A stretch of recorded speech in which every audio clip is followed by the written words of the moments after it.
Olá, estamos iniciando o programa Teorema pela UX-TV, parceira do canal Futura. A nossa proposta é sempre trazer uma questão atual para o debate, para o esclarecimento. E contamos com a presença de especialistas, professores da Universidade de Caxias do Sul, alunos da UX, para que possam nos trazer soluções ao problema apresentado. E vamos à pergunta, à questão de hoje.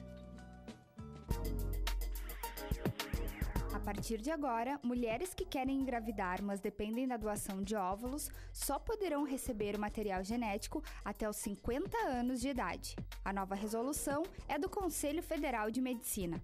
Além disso, elas devem pertencer à família de um dos parceiros, num parentesco consanguíneo até o 4º grau. Hoje, a maioria das clínicas que fazem esse procedimento é privada e apenas 6 hospitais públicos realizam a reprodução assistida. O custo pode chegar até R$20 mil. A questão do teorema de hoje é do que trata essa nova resolução?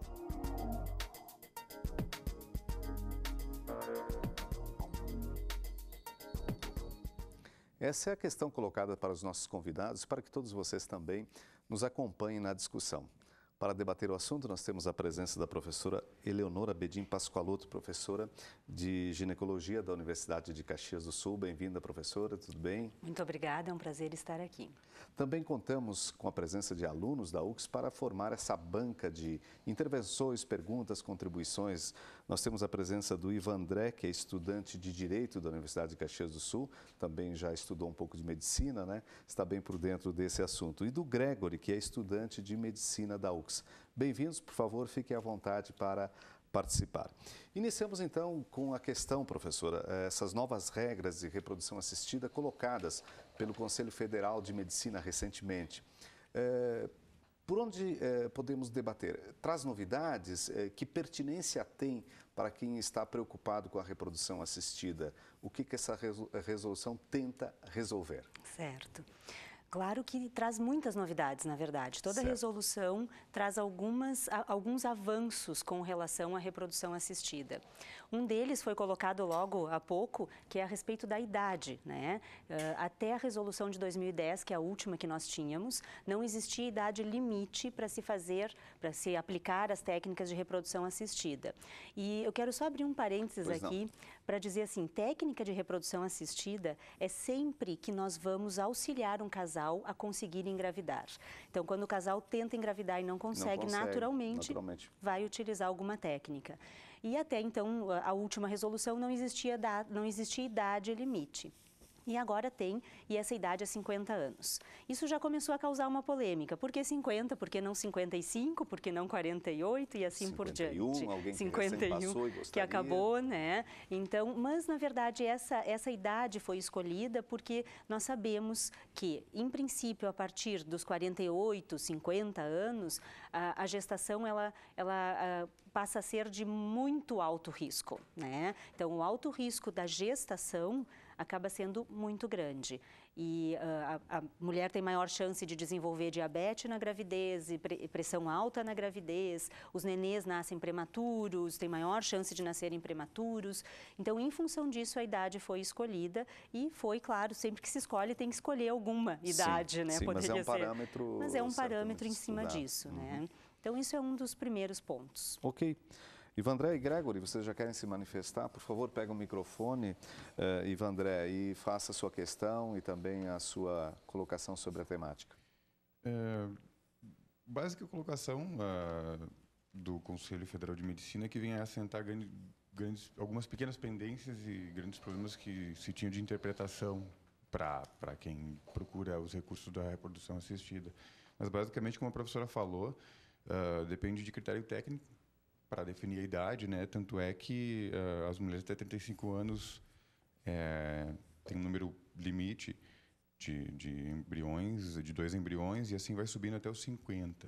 Isso é uma coisa importante também, porque essa limitação de embriões que é colocado e que até anos atrás também não existia, nós podíamos colocar quantos embriões, transferir dentro do útero, quantos embriões achássemos que que seria necessário. Essa limitação foi em função também das gestações múltiplas, gêmeos, trigêmeos, quadrigêmeos, que também, então, com o passar dos anos, com as técnicas sendo utilizadas, foi visto que era necessário diminuir esse número de gestações múltiplas que vinham acontecendo. Com certeza com base nisso, mas a análise foi feita... A análise foi feita exatamente com isso. E aí, com isso, se chegou à conclusão que, até os 35 anos, colocando 2 embriões, a gente tem uma ótima chance de gestação, com um mínimo risco de gestação gemelar, por exemplo, né? Dos 36 aos 39, 3 embriões podem ser colocados. E dos 40 até os 49, dos 40 até os 50, 4 embriões podem ser colocados. A gente sabe que quanto mais avança a idade da mulher, menor a chance dela segurar os embriões, né? Então, por isso é que vai aumentando o número de embriões que a gente coloca. Ivandré, algum problema que você gostaria de levantar? Algo polêmico ou, digamos assim, envolvido numa certa complexidade? Não, na verdade, é a questão justamente de, como eu disse, assentar principalmente a base que se tem hoje para quem é solteiro, para os casais homoafetivos, que é uma abrangência, uma garantia, uma segurança que se dá. Essa resolução vem assentar. Eu acho que isso, fundamentalmente agora, embora podia se interpretar, né, dessa maneira, e por questões éticas até a medicina fazia isso, mas isso assenta, eu acho que dá uma segurança, como a gente diz, segurança jurídica, para quem tem esse recurso, quem pode fazer isso. Ok. Antes não estava afirmado, no caso, na resolução, agora temos uma resolução que afirma e estende aos casais homoafetivos, a mulheres solteiras também. Mulheres solteiras, isso é não depende mais da interpretação, né? Gregory, por favor. Na realidade, essa pergunta é realmente essa nova resolução é realmente um teorema, e nós pensamos, acredito que às vezes nós pensamos na reprodução assistida como um tema muito distante, quando ele, na verdade, é muito próximo de nós, né?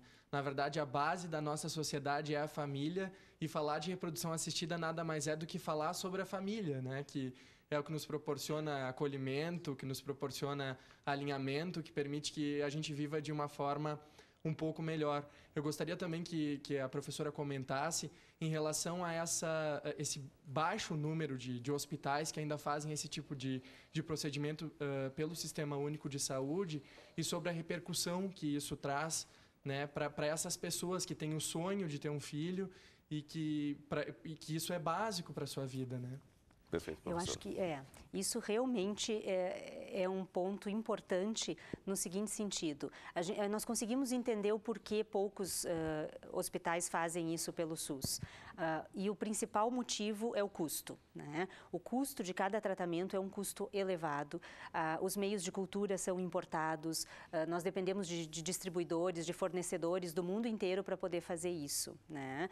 Então, em função disso, poucos hospitais acabam conseguindo manter. E alguns deles, ainda que mantêm esses serviços, acabam não conseguindo mantê-los de maneira constante, né? Então, o que acontece? Fazem tratamentos 2, 3 meses, tem que parar 2, 3 esperando medicações chegarem, esperando o meio de cultura chegar e assim por diante. Qual é a repercussão disso? A repercussão mais evidente, digamos, é que, na verdade, no Brasil, provavelmente se faz 1/3 dos tratamentos de reprodução assistida que seriam necessários que fossem feitos, considerando tanto público quanto privado, porque aí o privado também cai na mesma, né, no mesmo problema do custo, né? Exatamente. Falando nisso, tem um termo popular, mas que a gente sabe que não é mais adequado, mas enfim, barriga de aluguel, quer dizer, agora estende a possibilidade de ser gestante até o 4º grau, até, no caso, primas e tias do casal interessado, né? Isso. Mas não permite remuneração. Há uma questão de remuneração, de custos de tratamento para a doação de óvulos, é isso? Ali são duas coisas diferentes daí, né? Na doação de útero, né? No útero de substituição. Perfeito, esse seria é o termo. A barriga de aluguel, né? Certo. Que a gente justamente não pode falar em barriga de aluguel porque não pode ter nenhum vínculo financeiro entre a pessoa que vai gestar e aquela que está pedindo para a pessoa gestar, né? Então, por isso que a gente acaba não podendo utilizar esse termo. E por isso que na resolução é necessário que essa pessoa seja parente. Na resolução anterior era até o 2º grau e agora foi estendido até o 4º grau, o que ajuda muito, porque aí tias e primas podem se envolver também, né?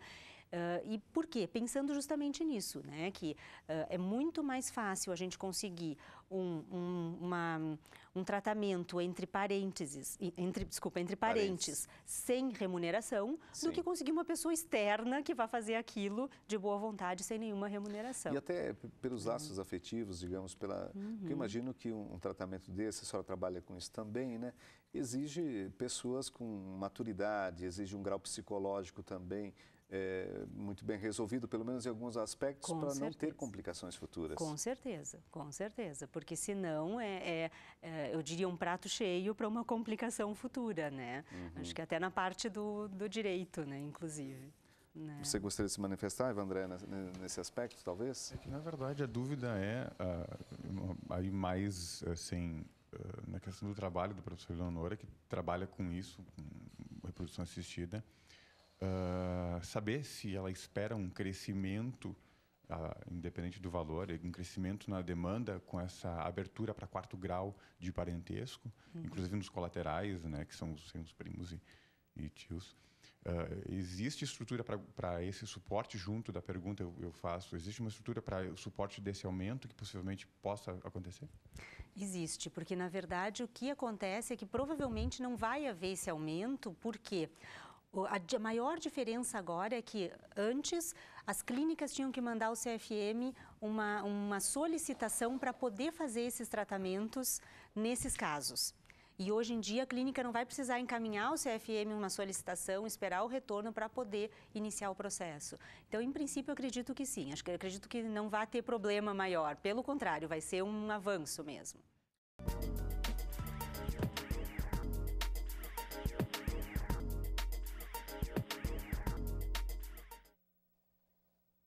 Do que trata essa questão, então, da reprodução assistida, novas regras colocadas pelo Conselho Federal de Medicina, que já começaram a valer. Elas foram publicadas no dia 9 de maio, mas já estão valendo.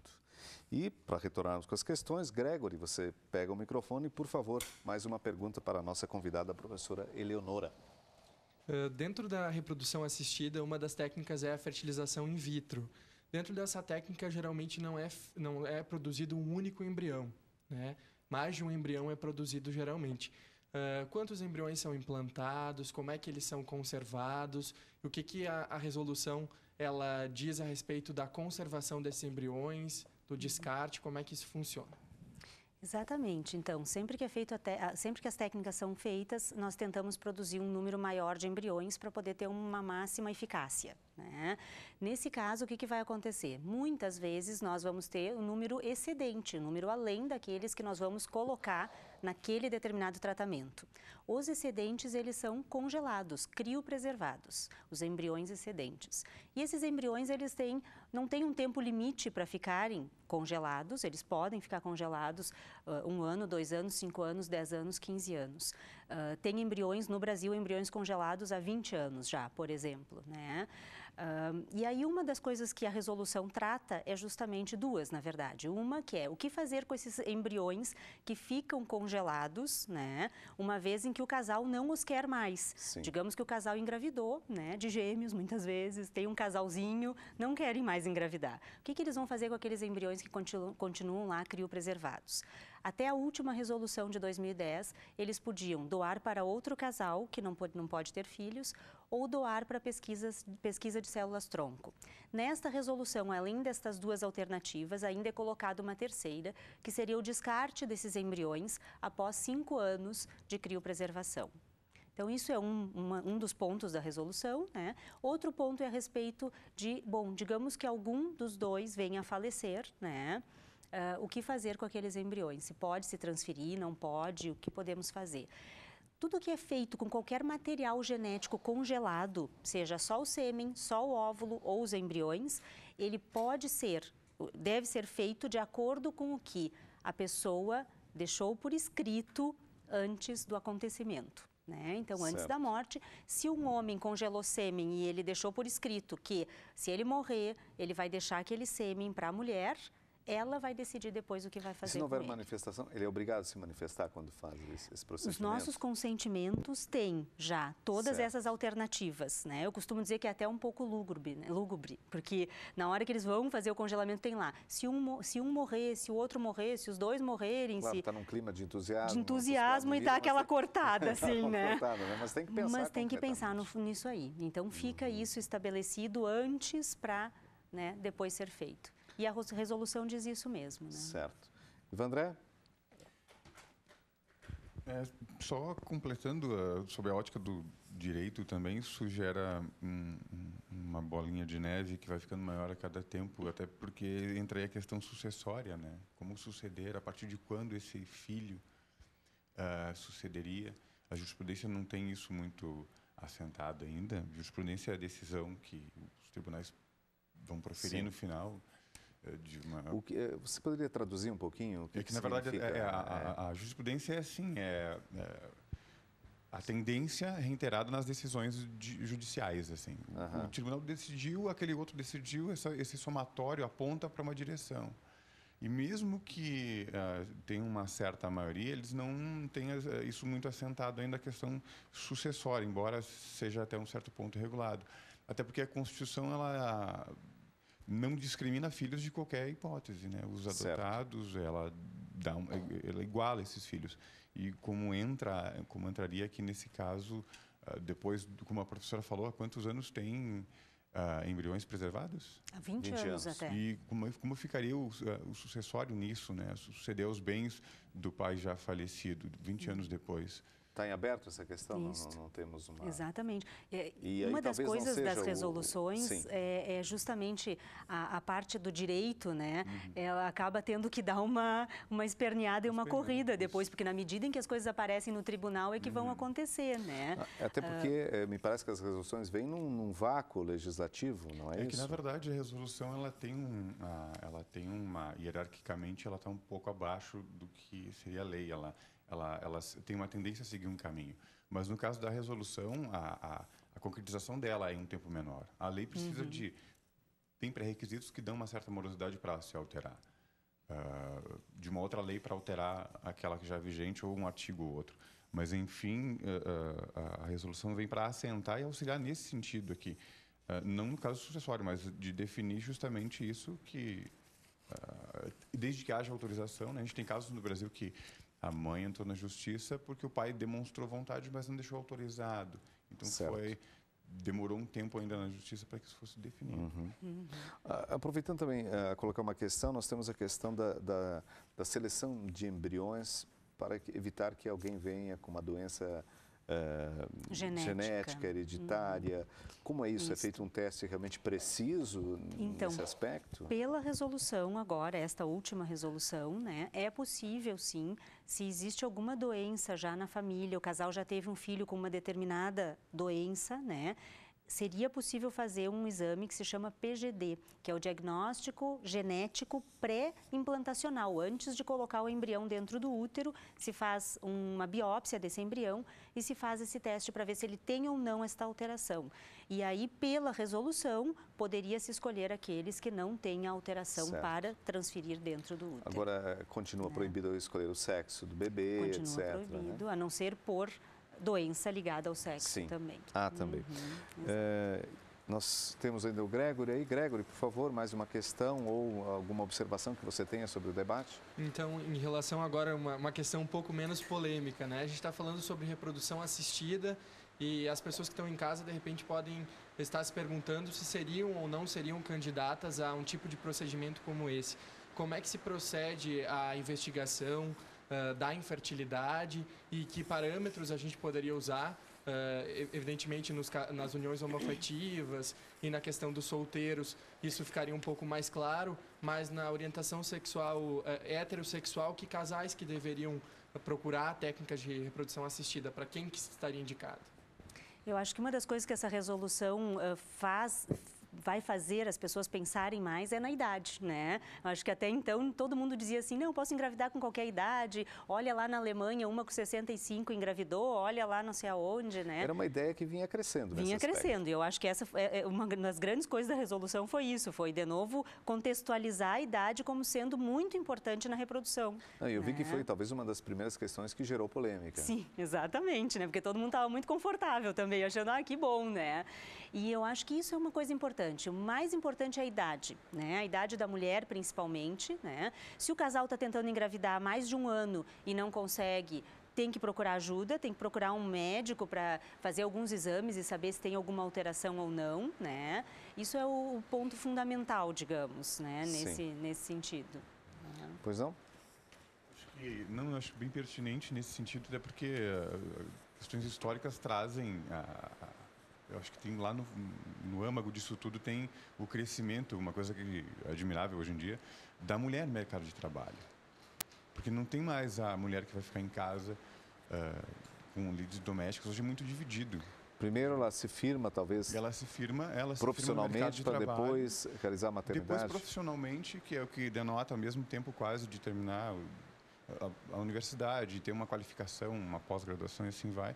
Então, cada vez acho que os filhos estão vindo com mais idade, a partir dos 30, principalmente agora, dependendo da família, eu acho. Com então, acho que certeza. esses cuidados do conselho e dos técnicos da medicina, principalmente, vem, acho que, dar uma alternativa para quem vai ter um filho um pouco mais tarde, que é a realidade hoje em dia. Né? Exatamente. Pois não. Quer falar mais sobre isso, professor? Eu acho que isso é um ponto fundamental, né? E principalmente, como eu tinha dito antes, quando a gente vê na mídia, muitas vezes, né? Essa colocação de que, bom, a idade não é tão importante, principalmente quando as pessoas acham assim, não, a idade só é importante se eu tentar engravidar natural, mas como eu vou numa clínica que vai fazer a última, né, o último tipo de reprodução assistida, então eu posso ir com qualquer idade, né? Não, a idade vale igual. Na verdade, mesmo quando a gente aplica as técnicas de reprodução assistida, elas vão ter mais chance de dar certo ou menos, dependendo da idade da mulher, né? Então, ainda a idade é o ponto fundamental, não tem outro. Professora, assim, para fecharmos praticamente o nosso programa, assim, a senhora que trabalha concretamente com isso, é também professora de genética, a resolução deu conta bem? Ainda existe algum aspecto que a realidade está trazendo e precisamos nos debruçar sobre ele, pensar tanto profissionais quanto quem busca a reprodução assistida, legisladores, assim por diante? Como a senhora vê esse panorama, esse quadro? Eu acho que a resolução foi um grande avanço, né? Várias coisas que estavam pendentes e que nós continuamente tínhamos que mandar cartas ao CRM, ao CFM, a resolução veio a suprir muitos deles, né? Acho que muito pouca coisa e agora daqui para frente o tempo vai nos dizer, né? Na medida em que a gente for aplicando essas novas regras, né? Vão surgir outros questionamentos, vão surgir outras, né? Mas nesse momento eu acredito que ela consegue suprir sim a imensa maioria das lacunas, das demandas, lacunas, etc. que tenham ficado da última resolução de 2010, né? Sendo os maiores avanços a idade, né? A parte do congelamento dos embriões, de poder então sim fazer um descarte daqueles embriões depois de 5 anos, o que vai gerar uma polêmica muito grande. Provavelmente nos próximos meses e anos a gente vai continuar discutindo sobre isso, né? Mas acho que esses são pontos fundamentais ali. Ok. Obrigado pelas informações, esclarecimentos, professora Leonora. Certamente foram muito produtivos para todos nós. Também obrigado, Gregory, obrigado, Ivandré, pela presença, pelas perguntas e pela participação. O Teorema de hoje termina por aqui. Nós voltamos na próxima edição com outra questão para ser respondida, resolvida, proposta. Até lá!